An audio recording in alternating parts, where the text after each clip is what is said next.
Pesterquest contains spoilers for Homestuck, the Homestuck epilogues, and Hiveswap Friend Sim. You do not have to read the Homestuck epilogues or Hiveswap Friend Sim to enjoy the game, but you may miss occasional references. Pesterquest contains flashing lights and similar imagery. You may disable these animations in the options menu. Pesterquest contains mature content and sensitive themes. For detailed content warnings, consult warnings in the pause menu. Son of a bee. Ooh. Let me just fix that right now. Aww. It's so pretty, oh my gosh. Hi everyone, and welcome back. Welcome for the first time to Pesterquest. Don't look at the flashing thing at the top of the screen. I should have turned off the flashing lights, but I guess that's fine. The music is making me so emotional. I'm sorry. I'm so sorry. Okay. Really excited to play this. Already played through Friend Sim if you've been following me with that, which how could you not? It's been the only thing I've been posting for like a month straight. But this is so exciting because we get to befriend characters from the actual Homestuck games. I'm just saying, if we get to Terezi's route and she doesn't mention any Namco High, she doesn't have any Namco High references, I am going to be only un smidge disappointed. Anyway, I'm really excited. I don't know what else to say at this point, but they have, in the options, they got warnings. So, adult language and violence and innuendo. Content warnings for specific routes could be accessed here. Looks like they finally figured out how to patch in things instead of just having tons and tons of DLC. They just update the game, which is cool, Anyway, I think we should stop stalling here and stop listening to the Homestuck album music. I'm so happy to hear this song again and to see that silly sun yet again. Anyway, let's get started. Hovers. Okay, volume select. Ah, nice. And they have like the little icons. That's cute. So I guess we'll be doing volume 1 and volume 2. I don't know how long these volumes will be, so it'll be interesting. But of course, we got to start with John. A boy stands alone in his bedroom. Let's go. Oh, here we are. Ah, this might be a bit loud. Is it loud for you guys? It might be. I'm gonna fiddle with the settings for smidge.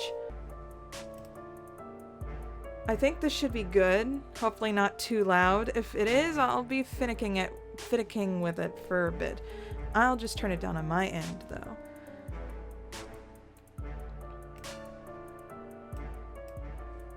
But yeah, this is some Doc Scratch level business in here. I'm trying to see if there's any like hidden details or whatever in like the background, like the wallpaper, if it means anything. But anyway, let's just continue on. Okay, we are back where we left our poor reader Chan, and he's just, it looks like he's reading the epilogues. So, oh gosh, okay. It's been a long time coming. You click the last page of the Homestuck epilogues. You read it, then you read it again. You scroll down to the next section to find nothing. The little blue arrow you crave is nowhere to be found. What the hell? Are you serious? What kind of ending was that? Absolutely nothing got resolved. You stand up so fast your chair falls over. Geez, you are steamed. Maybe eventually, with further thought, you'll come to appreciate the thematic elements and contributions to narrative convention. But right now, you need to understand. What happened to dead John? What about Rose and Kanaya and their marriage? What about Terezi and Vriska? Man, it's getting cut off in this little screen. Well, don't worry, dude. Things will be resolved. They didn't tell us that they were gonna do a Homestuck 2. So it's okay. Your rage is kind of justified, but also calm the heck down. Whoop, be gone. Ugh, you have to have words with someone. Stomping out of the little computer room, you blink a few times, trying to readjust to the dim parlor after staring at a screen for so long. You look so angry. Doc Scratch, where is that creepy round mother trucker? You sure got his number now. You know all about how he ruined the lives of 8 human kids and 12 trolls, and how he played everybody, including you. At the very least, he owes you a satisfying conclusion to this story. You march confidently down the hall in the direction of a sudden ruckus. Turning the corner, you see 2 figures. One is definitely Doc Scratch. The other is a dark silhouette in a fashionable hat and coat. While you watch, the latter begins to hit the former with a cane. Ah, dang it. You know what's happening. You know some lore. You need to get out of here before this place goes up in flames. Survive now. Yell about unsatisfactory narratives later.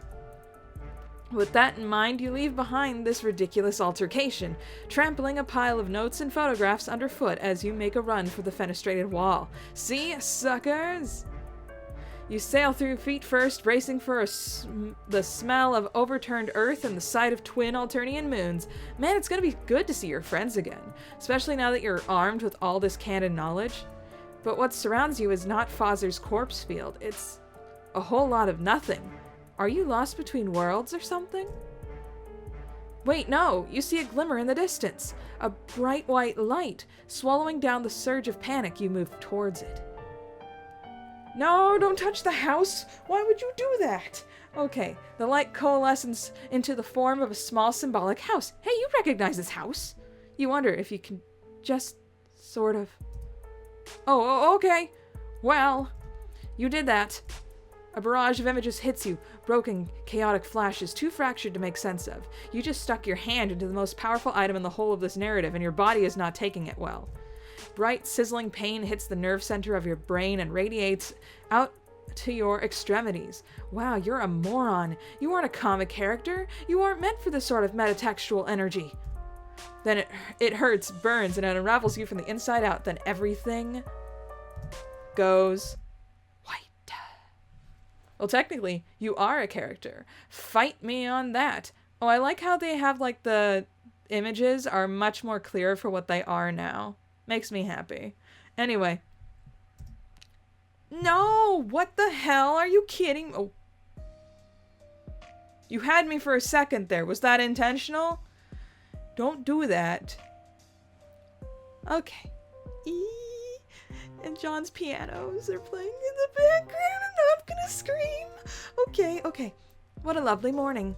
The air is fresh and crisp. It's early spring, probably. You find yourself on the sidewalk in a suburban neighborhood, facing a neat, friendly house. A neat, friendly boy stands at the window on the 2nd floor, looking down at you. At least you hope he's friendly. Man, you would really love to be his friend. At first you think the boy is looking at you, but instead he appears to be looking at the mailbox, which is stuffed so full that the door is half open. It looks like someone crammed a whole box in there. But there is no little flag wave thingy. Little arm flap thingies on the thing. Okay. Do. Hey. Okay. Helpfully, you pull it out, along with a couple of coupons and envelopes stamped with a green symbol. You go to give the boy a thumbs up, but he's no longer at the window. Memory prickles at the corners of your awareness. You feel like you've maybe done this before? While you're standing there ruminating, a car pulls up. The driver's wearing a hat and a suit, and is probably the owner of this house and the father of that friendly boy. Oh crap, you're just standing out here. You're just standing out here with all his mail. He's gonna think you're trying to rob the place. Play it cool or hide the evidence.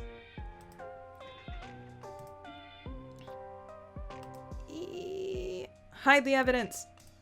Quick as you can, you turn around and dump everything in the sewer. Whatever, it's probably all garbage anyway. Who even uses their mailbox these days? The friendly fatherly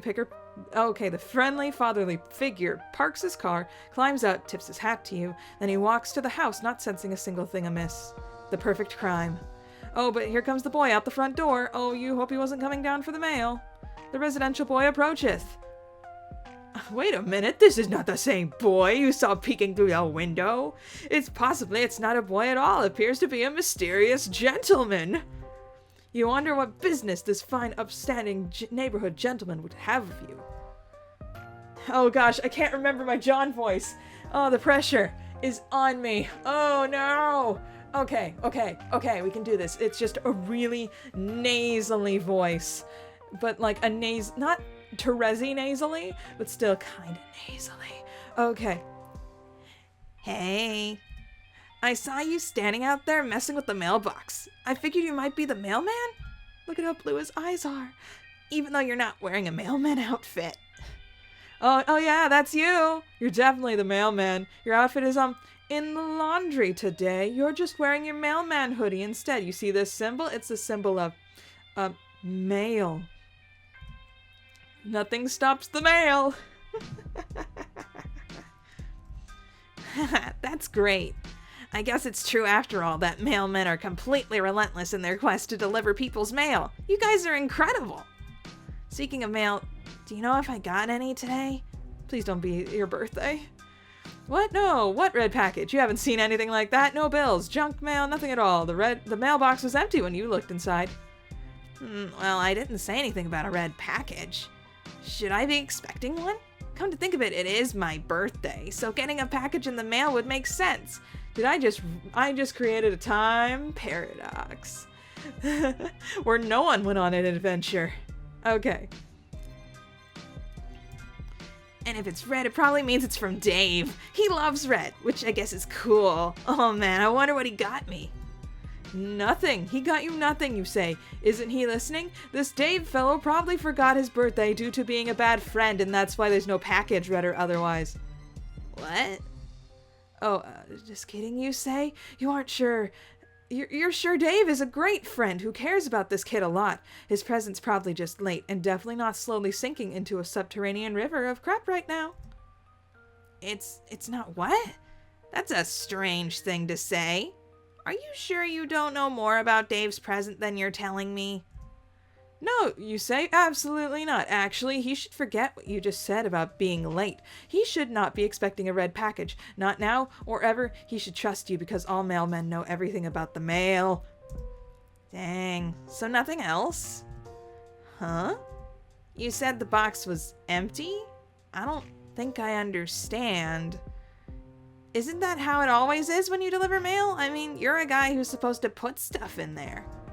Yes, that's right. You're the mailman, the absolute authority over all mail, which means your word must be accepted without question when it comes to the mail he didn't get today. You double-checked and everything. You looked thoroughly through your mailbag for anything with this kid's name on it and it came up empty. Sorry, dude. You have a mailbag? Where is it? Oh, that old thing? You accidentally dropped it in the sewer before the boy came outside. Oh no, that sucks. All that mail ruined. Maybe I can help you fish it out? No, you mean... That's fine. Thanks for offering, fine young Samaritan. But, the government will handle this. There's, like, insurance and such for sewer-related postal mishaps. Oh yeah, that makes sense, but... What if you missed something in there for me? Like, a game envelope or such? Are you totally sure you didn't miss anything? Yes, you're sure. You triple-checked and didn't see his name on anything. Besides, it's really rank down there. Very sewery. All the mail has been befouled beyond any hope of salvaging it. Really, it's best not to bother even peeking inside.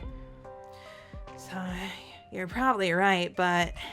Hey, how do you know there wasn't any mail for me if you don't know my name? What? Oh, dang it. Huh? You mean, of course you know his name. Mailmen are sort of like Santa Claus. They know the names of all good little boys on their delivery routes. Wait, that sounds kind of creepy. You really regret phrasing it like that? It was so completely unnecessary. You just know that a lot of stuff has an important government official with lots of bureaucratic lists and such. For instance, the name of this young man is... Zeus Smell Poop Lord. Dang, why do you always paint yourself into corners like this? All you were trying to do is make a new friend, and you somehow managed to bull your way through the absolute most challenging version of this conversation possible. Shut up, man. Okay, you can do this. This young man's name is...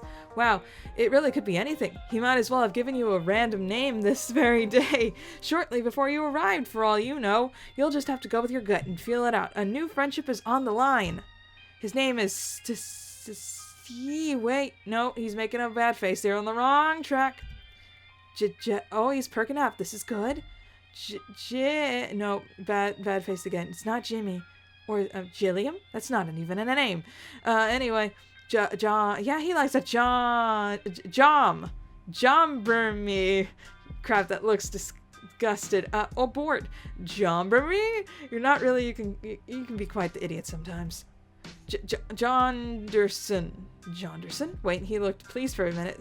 Then it looked like he just sucked a lemon. Geez, you're bad at this. You just come closer. Jonderbilt. No, you got it. It's just John. Of course you don't know what you were thinking. Yes, you do. Those are just goofs, you explained to John. Mailmen love goofs. His name is John, you say confidently, as if you had it in the bag all along. Not your non-existent mail bag, which you told him you dropped in the sewer. Your real bag, where the good stuff is, such as your incredible ability to guess someone's name in 5 or 6 tries. That's right. Wow, I guess it's true then. Mailmen really do know practically everything. You smile. Finally, it feels like this friendship may be starting to click. It was rocky there for a while, as you had to spin an intricate, nearly flawless web of lies to smooth over the fact that you destroyed his cherished personal property. Now you're pretty sure you're in the clear now. You'll never have to justify yourself to him again. Well, it's as nice as it is to meet you, Mr. Mailman, to be honest. This just kind of sucks. I've been waiting for a really cool game to arrive in the mail, but it's been a few days already, and, I'm starting to think it got lost in the mail. It might just never come now, and I'm kind of bummed out about it. I had some hope it would show up on my birthday as like a present from nobody, really. Just a present out of thin air, I guess. Like it was gonna be destiny or something. Oh well, I guess magic really is fake as all the scientists say it is. You nod along very wisely. Oh yes, you say. You can kiss that game goodbye. It definitely got lost in the mail, and it is never ever going to be delivered. The Postmaster General just told you a few seconds ago. Through your wireless earpiece, which is hooked up to the U.S. parcel mainframe. You tell John that he's right to disbelieve in magic. It's fake as hell. It's time for him to get used to the idea that he will never play this game. Whatever it was probably stupid anyway. Most games are. Oh gosh. He should try to get used to whatever life he's gonna live from now on in the absence of this dumb video game. Yeah, you're right. I think I got too worked up about it. It probably does suck, actually. I think Game Bro only gave it like 2 hats out of 5 hats. It might have been even less than that, actually. Ugh, what a piece of crap it probably was. I think I have to thank you, Mr. Mailman. You really opened my eyes today. I'm just gonna forget I ever had that dumb game and just try to enjoy my life. Whatever you have left. Talk to my friends, hang out in my room, and I don't know. Come to think of it, maybe I was looking forward to playing that game with my friends so much because I'm lonely. I'm almost a little embarrassed to admit. I don't actually have any real life friends. Oh, John, my poor boy. So, this is it. This is your in. This nice boy seems to be jonesing for friendship just as you are. And you've laid out all the groundwork for becoming his best bro so expertly. You need to slide right into his life with just a few more sympathetic remarks. You actually have a lot of experience with this now. You've made so many friends in so many strange places with mixed results, or you think you did. Actually, you can't conjure up any of their names or faces right now. Probably isn't important. Anyway, let's never speak of that again. What matters most is that you're here now, making a new sweet pal named John. You casually mentioned that this is the end of your mail route and you don't have much else going on in your life. Maybe you and he can hang out for a while if he doesn't mind, that is. You want to hang out with me? Just a mailman and a 13-year-old boy just being buddies? You shrug a little, as if you don't care much, but you really, really care. Normally, I would just say it sounds a little strange and maybe slightly inappropriate, but what do I know? If you were a normal-looking mailman, that would probably be a terrible idea, and I'd get in trouble with my dad or the authorities or something, and probably so would you. But you seem different, like maybe you aren't even a person? You're just a kind of weird, harmless-looking guy? Like an alien, but not really? You don't really know what to say to any of this. Oh man, I'm being so rude, I'm sorry. Of course, we can hang out. Maybe we should, keep this sort of secret from my dad. I don't know if he would approve me bringing a stranger into the house, even if you are very nice and sincerely concerned about my mail problems. That sounds fine with you. Now that you think about it, you aren't quite sure his dad didn't see you dumping all their mail into the sewer. He probably didn't, otherwise he would have had some words with you, surely. But still, it's a risk you shouldn't be taking under these delicate circumstances. There's a friendship on the line. Okay, I'm glad you agree. Sounds like we have a sneaking mission ahead of us. Actually, it sounds like it could be fun. Oh yeah, it does sound fun, except for maybe slightly triggering since you've done a lot of dangerous high-stakes sneaking in the past that you can't quite remember. But still fun. Mostly fun. You can't wait, yeah. So, how should we do this? We could either sneak upstairs to my bedroom while avoiding my dad and just hang out up there for a while. Or if that sounds too risky, we could just stay outside. I've got some sweet playground equipment in the backyard. What'll it be? Let's go inside or playground equipment, you say?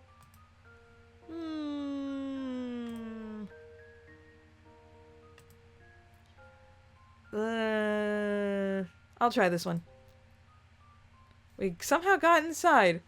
Oh, look at all the posters. Okay. I'm trying to see if that little... Okay. When you enter the house, its overwhelming odor of freshly baked cakes hits you like a punch to the face. Well, there's a lot of clown bull in this living room. Clown statues, and you don't have time to take it all in because your buddy John is grabbing your hand and rushing you upstairs before his baking maniac of a father can emerge from the kitchen and catch you in the act. He slams the bedroom door behind you and breathes a sigh of relief. Yeah. Hard to catch a moment's peace around here, what with all his adoring fatherly doting and the round-the-clock cake production.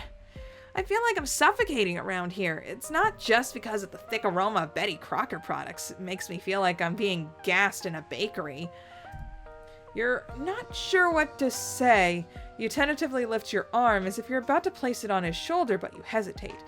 Is this an abusive domestic situation? You don't know if you have enough information to make that judgment yet, but you are concerned. It's just cake, man. It's just cake. Calm the heck down. Just joking around. I mean, this baking stuff is all a bit much. The clown obsession too, but I love my dad. He's great. Sorry, and I didn't mean to give the wrong impression. That's a relief, you guess. Not that you weren't ready to jump in and be whatever kind of supportive friend this boy needs. Suddenly you notice a bunch of movie posters on the wall. Oh wow, these are all really bad? You don't dare say such a thing to your new friend, though. You immediately begin lavishing praise on all of them, especially that one that appears to be Mac and Me? Oh, for Christ's sake. When it rains, it pours, you guess. Nevertheless, you insist that one of humanity's peaks... You insist that it's one of humanity's peak cinematic achievements. Mac and Me? You seriously like it? Personally, I think it's a piece of crap. I just have it because, well, I don't know why. Not that I can defend the film. Not even I can defend the film. Each his own, I guess.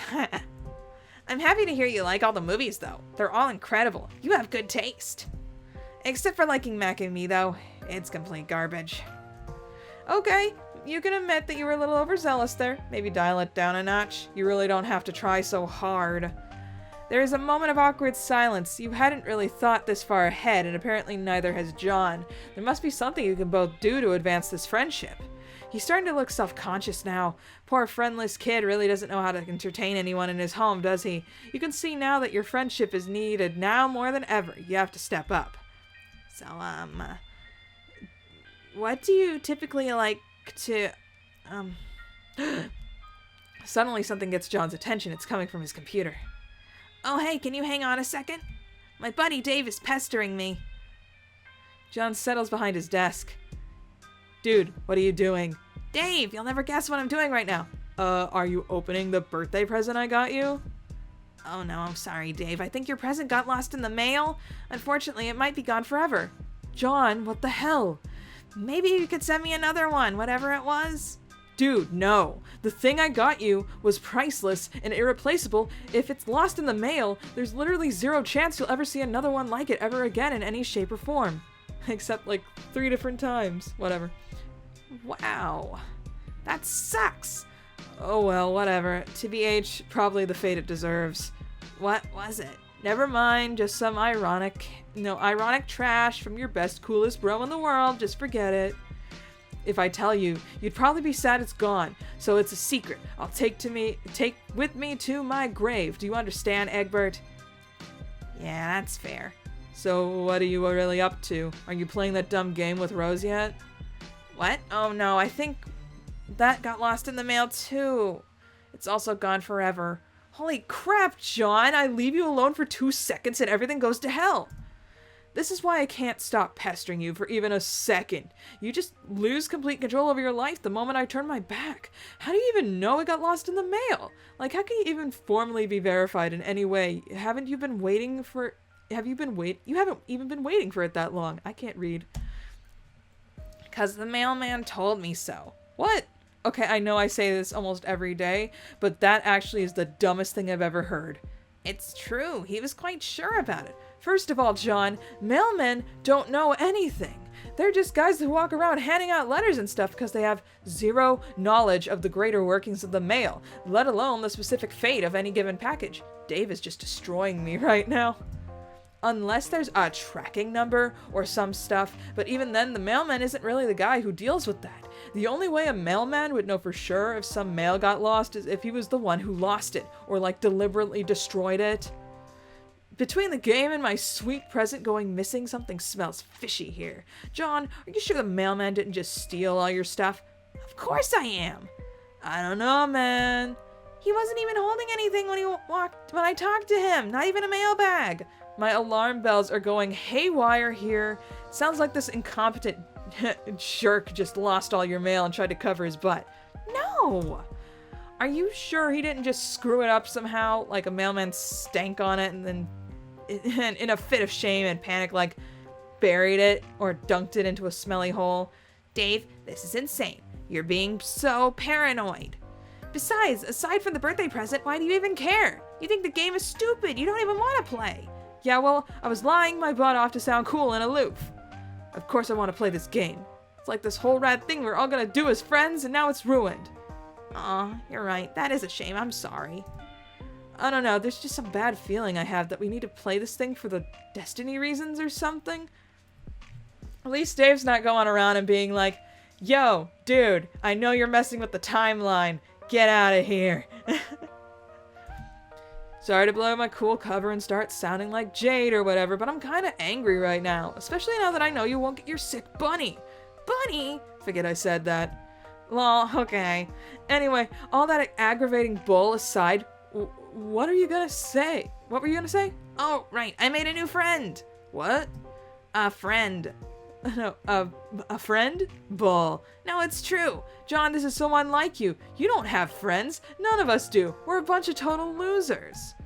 I know that, but today is a different story. I think I might be branching out a little socially. Like turning a corner and becoming a valid and legitimate person. Well on his way to adulthood. Ugh. Come on, Dave. Why can't you just be happy for me? Fine. So you're hanging out with this person right now? Yes, he's in my room. Rummaging through my stuff. He's quite the character. Who is this guy? Please tell me he's not cooler than me. I couldn't handle that. He's not cooler than you, Dave. Nobody is, Dave. Oh, thank goodness.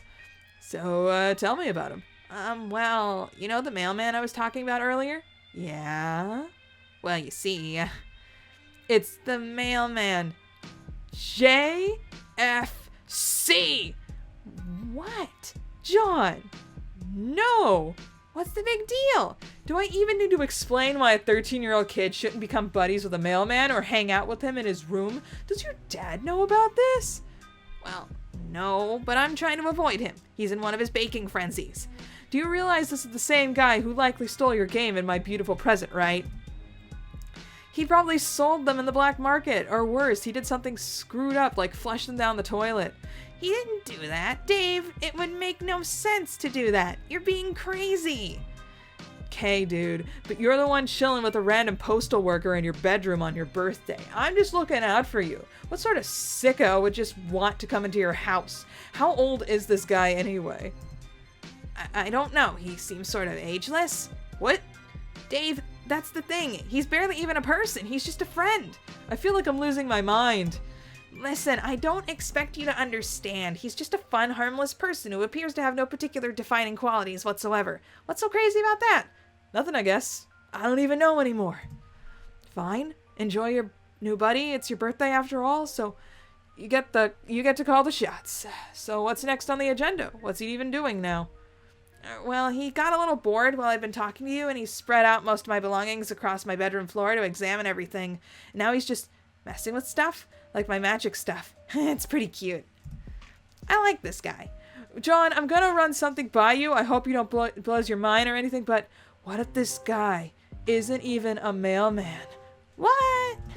Dave, no, I refuse to accept that. Okay then, genius, tell me, what's he wearing? You said he had no defining qualities. Well, clothes are a defining quality, so what are they? Okay, he isn't wearing anything but a sweatshirt, but I didn't want to mention that because I knew how it would sound. Oh, I see. So, no mail uniform, no mail bag, no, like, mailman hat, just no pants. Yes, but that's not weird or anything. I told you, he's like a pet. Man, that sounded condescending. You know what I mean. Part generic person-y type guy and part like just a fun, friendly sort of humanoid creature? I'm really not explaining this well. The point is, he said he's a mailman, and I believe him because he's my new friend. End of story. Okay, he's the mailman. I don't even care if you think he's fine. And okay, well, then okay, whatever. So, like, cool. I guess we have a new friend. Do I get to meet the mailman sometime or what? That's a good question. I hope so. I wouldn't be surprised if he found his way over to you. I can't put my finger on it, but something tells me he's a well-traveled fellow. Is he a fellow traveler? You really think he's gonna, well, travel his butt over 2,000 miles over here to come visit me? You never know. Mailman do get around after all. Well, that checks out, actually. Okay, I'm getting kind of excited now. Yeah, that's what I like to hear. I should probably get going. He's going at it over there with a bunch of my bedroom crap. I don't want to be a rude host. All right, I'm gonna leave you boys to the happy... No. Okay. I'm gonna leave you boys to it. Happy birthday, dude. Thanks, Dave. Victory, and Dave approves. Look at that. We wrapped up in the bed sheets. Yes. Wait, did we just get the good ending without even trying? Drum roll, please. Yeah, it looks like we did. Let's go back and like do all the bad stuff. Like all the bad. Play it cool. Not wanting to be a complete buffoon and draw attention to yourself, you just hide all the mail stuff behind your back. Bunch of envelopes, though. The box is bulky, so all of it sort of slithers from your grasp like a bunch of dead snakes. The distinguished man in his flawless suit looks at you from across the yard. You can't see his eyes under the brim of his hat, but you are absolutely sure he's giving you a look of intense fatherly disapproval. Bolt of shame goes through you. Wow, this guy is good. He's not even your dad, and you're just losing it under his disapproval. You expect him to start shouting or calling the cops. You are so obviously stealing his mail, but instead he just keeps looking at you. Does he know you? Is he someone you should remember? Or is this just the platonic ideal of dadliness that crosses time and space, eternal in all iterations of reality? That sounds like some bull, though. Slowly, the distinguished man shakes his head. He goes inside. You can't quite put your finger on why, but you know you must have been summarily dismissed. Stern, fatherly disapproval.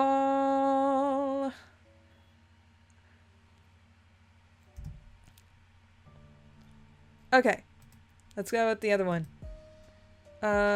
Playground equipment, you say. Actually, you tell John you think the fresh air out here will do you some good. Also, that playground equipment he mentioned really sweetens the pot. You hope he doesn't mind. After all, as a mailman, you were meant to be outdoors. You took a mailman's oath and everything. Yeah, John will probably believe that. Sure, no problem. I totally understand. It really gets stuffy in there, especially with all the baking my dad does. We can hang out in my yard. Feels like it's been ages since I took a spin on the old pogo ride. Pogo ride, he says. Well, that just seals the deal. You bow flamboyantly and gesture for him to lead the way, but you would quickly regret doing that because it was a little much. There we go. Well, here it is, my backyard in all its glory. I hardly ever come out here anymore, honestly. There's an old trusty swing set. Brings back some good memories. And here's the pogo ride. You better hop on before I beat you to it. Just kidding, that thing is a death trap. You should really go nowhere near the thing unless you like dying. Oblivious to your humorous nature of his remark, you shake your head solemnly. Oh no, you say. You're pretty sure dying sucks and you never want to do it again. That's a weird thing to say. Are you saying you've died before, or is this some sort of weird mailman joke? Oh, ha ha ha ha. Yeah, you mailmen like to joke around a lot. Sometimes very, very darkly. It gets very stressful delivering the mail sometimes, and sometimes you just need to blow off some steam by making light of your mortality, and it doesn't seem like this is going over well. To be fair, it is one of your worst explanations so far, and that's really saying something. You start to falter and lose composure. You don't seem to have it in you to follow through with the lie. You stop talking and hang your head. Hey, what's wrong? You decide to tell him the truth. Yes, you've been dead before, possibly a bunch of times. You're not sure. Actually, you can't remember any of the circumstances surrounding your deaths, and you aren't even sure who you are. Frankly, you're a little confused by your own existence sometimes. Oh no. Well, I'd be lying if I said it wasn't a little hard to believe. But I'll listen to what you have to say anyway, because that's what friends are for. How did that happen? Oh well. You cast your mind back as hard as you can. You really give it a good hard think. You remember a room and a computer screen and just this is really intense feeling of frustration. A computer screen? I get being very frustrated at your computer screen. I do that every day. Yeah, he gets it. It's written all over his face. This boy who feels your pain, he's following you perfectly. I'm not really following. Then you explained how you ended up in the afterlife. Afterlife? You're pretty sure it was an afterlife, but maybe heaven? It was a little too freaky for heaven. But you were alone, and you found a mysterious artifact in the ground. You found a mysterious artifact? What the hell? Yes, it was white and flat and lying on the ground as if it was waiting for you. Or waiting for someone else, maybe? But you found it first by accident? You find it hard to believe you were destined for any cursed treasure such as this. Perhaps the artifact belonged to Lucifer himself. And kind of an allegory for Lucifer. Anyway. Lucifer? Wow. Oh, you didn't realize you said Lucifer thing out loud. Maybe you consider reeling this back a bit. You're beginning to wonder if you're coming off as a little unhinged here. Except John is clearly transfixed by your story and looking a bit concerned. You guess there's no going back now. You committed yourself to the truth, as insane as it sounds. You saw something weird. It looked like a little house. The obvious thing to do is to stick your hand inside the house. So that's what you did. And then you felt funny and teleported out of hell, and that's how you ended up here on Earth. Where, you then became a mailman. You decided to have a long and rewarding career of delivering the mail. Then you met John, and now you're basically best friends. The end. That all sounds pretty messed up. Yes, it does, doesn't it? You're right back to feeling like a crazy person again. He probably doesn't believe you. It seems like you're going to have to take this even further and risk eroding the foundation of trust this blossoming friendship is built on. You mentioned that you're pretty sure the devil's treasure gave you some magic powers. Magic powers? Like what? You're not sure, but you can teleport now? Also, you're pretty sure you can time travel. You haven't tested it out, but you admit it. Teleportation and time travel, huh? That's a lot. You can prove it, you say desperately. Suddenly, it feels like this friendship is hanging by a thread, and you'll do anything to preserve it. It's time to bring out the big guns. The revelation to this boy that, contrary to all known scientific wisdom, magic is far from fake. It's real as hell. For instance, you remind him that you both almost went up to his room. You decided not to, because the trek across the house was too risky, but what if you could teleport there? That sounds like a handy trick. I'm still guessing that this is bull, though, like a prank. But that's okay, I love pranks. Ah, but it's no prank, at least you think. Oh, you never actually tested this power before. You hope you don't end up making a fool of yourself. Everything is riding on this. Oh. Hey, what are you? Tappity tap, here goes nothing. Zappity zap, here we are. Whoa, it worked. Unbelievable. Do you know what this means, Mr. Mailman? You shake your head. It means magic is real. You shrug. You guess it is. You won't admit it, but all you really care about right now is the fact that you saved the friendship. It should all be smooth sailing from here. Well, it's a pretty good thing I met you, because if you didn't show up, I'm pretty sure that nothing anywhere close to this incredible would have happened to me. You consider that remark for a moment and decide you absolutely agree. You are definitely the best and most exciting thing that'll ever happen to this kid. You also said something about time travel. Can we try that too? Or would that be too disruptive to the space-time continuum? You have him eating out of the palm of your hand now. No need to slow this train down. Continuum continuum. Whatever your new friend wants, he gets. Oh, why don't we just go back in time about a week? Then we can stay right here. That way we don't risk missing anything important. Sure, that makes sense. You get ready to use your hell power and concentrate as hard as you can on the idea of 1 week ago. That's probably how it works. Zappity zap, zoopity zoop. How can we tell if nothing happened? Not much changed. Except wait, the cakes are gone. That means it isn't my birthday yet, which means it worked. This is 1 week ago. Wow. Oh. We just broke everything. Oh, for Christ's sake. I forgot, of course, there was going to be a past me in the room a week ago. Oh, I'm such an idiot. This is going to screw things up, isn't it? What the hell is going on here? Whatever this is, it seems really stupid. You're right, John. It is stupid. Sorry, I wasn't using my head. Don't worry, we'll get out of your hair. Hey, quick, zap us out to the yards so we screw up space-time as little as possible. Zappity zoop. Woo. Well, that was dumb. Maybe we should try avoid abusing your time travel powers from now on. It could really lead to a lot of messy bull. You wholeheartedly agree. All you really want to do is make friends, not clown around through space-time.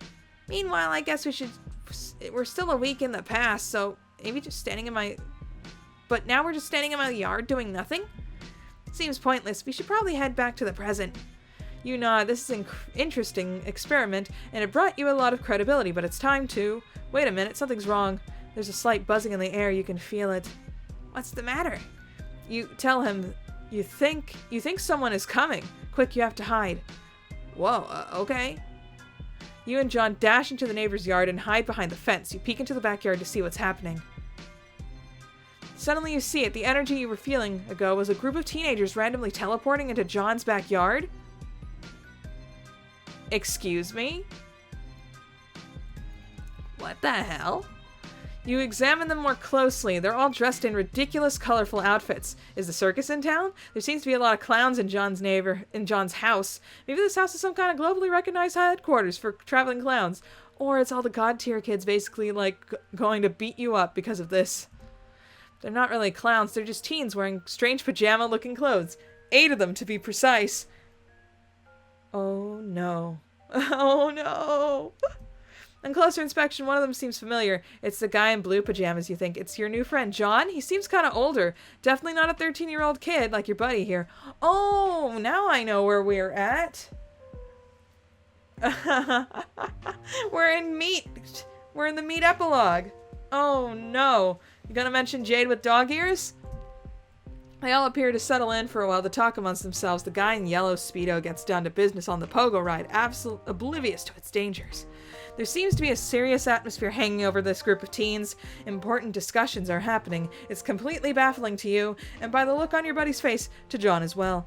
Suddenly, an uneasy feeling settles over you, like you're witnessing something that was never meant to be seen by anyone. Perhaps a rendezvous point established by this group of teens for exactly this reason, that no one would think you'd be watching this quiet suburban backyard right now. Should you stay and listen or go? You're not sure what to do. You shake the feeling that something highly inappropriate is happening here, just by watching, just like you're beholding a moment so divorced from the authoritative chain of events, that even to witness this moment is not only narratively compromising, but extremely cursed. Hey, that guy in the blue pajamas, is he me? You pat John on the back. You can only imagine what's going through his head right now. He hasn't seen time travel duplicate of himself in minutes. Man, I look so much older. What am I even wearing? How are all these people? Wait, I know some of them. That's Rose and Dave and Jade with dog ears? I don't know the others though. Wait, I know what's going on. They must be from the future. This is the only explanation. Especially since we just did some time travel ourselves, thus proving magic to be real. Did you have something to do with this, Mr. Mailman? You shake your head. You're just as surprised by this nonsense as he is. It seems that one or more people from this group have somehow obtained similar abilities offered by the hell treasure you touched. I guess they're all from a few years in the future, when we're all a bunch of older, cooler teenagers. Well, except for you. You look like you're somewhere in your 20s. Maybe we should all go to college together or something? Maybe that's where we make these 4 new friends. There's something familiar about all of them, but I can't put my finger on it. Why do we look so ridiculous? Did I join a troupe of traveling street performers, thus following in the footsteps of my father? And somehow managed to rope everyone else into this act, including Dave and Rose, who almost certainly would think that the idea is stupid even though it's clearly great and cool, while somehow also involving time travel? I don't even know. I'm so confused. What are they even doing here? Did this really happen just outside my house 1 week ago without me knowing about it at all? What else have I been missing? How much more is there to know about the future adventures of me and my friends who've been taking place in secret like this? I wonder if there's a lot more to my life than I ever could have imagined. Actually, I should probably be thanking you. If you hadn't told me my game got lost in the mail, I might have gotten way too hung up on it. That might have totally altered the trajectory of my life. Then I wouldn't be able to go on whatever sweet adventures happening in the future that will lead me to wear a bunch of silly pajamas and apparently speak with great authority in front of a group of very cool teens. You bow your head contemplatively, as if to say, you're welcome. You're welcome for your entire life, and very cool thing that never happens to you from now on. After some time passes, the group of teens seem to finish up whatever business they had in this yard and disappear into thin air. You guess that's the end of whatever that was. Since there isn't much point to staying here a week in the past, you decide to return John to the present moment. Oh, well that was interesting. We were a little too far away to hear what they were saying. I think I kept overhearing the word English? I wonder if some of those teens speak a foreign language. Was I teaching them English? Well, that's sure some terrible speculation. It makes no sense at all. I guess the only thing to do is wait until I become John and then find out for myself.